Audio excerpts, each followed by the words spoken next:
Қайырлы күн, құрметті студенттер, оқырмандар. Менің аты жөнім Жапарова Бақытгүл Құдайбергенқызы, ақпараттық технологиялар кафедрасының аға оқытушысы боламын. Соңғы кездері жиі кездесіп жүрген терминдеріміздің бірі кибербуллинг жайында сөз қозғайтын боламыз. Біріміз білсек, біріміз білмей жатамыз. Қазір оқушылар мен студенттердің арасында жиі кездесіп жүрген проблемалардың бірі кибербуллинг болып табылады. Жалпы буллинг дегеніміз не?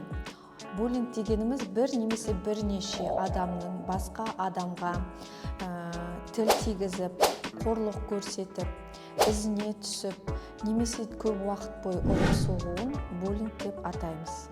Кибербуллинг цифрлық технологиялар арқылы қорлық көрсету.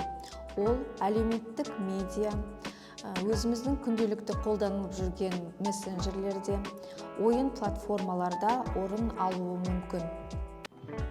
Кибербуллингтің белгілерін айтатын болсақ, біріншіден қорлық көрсету бірнеше рет қайталануы мүмкін. Екіншіден, ренжіткен адам кешірім сұрамайды.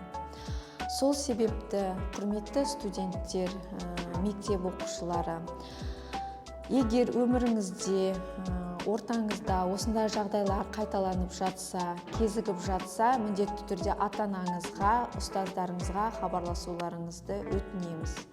Ешкімнің біреуге қорлық көрсетуге құқығы жоқ. Әрбіріміз дұрыс ортада өмір сүруге құқылымыз.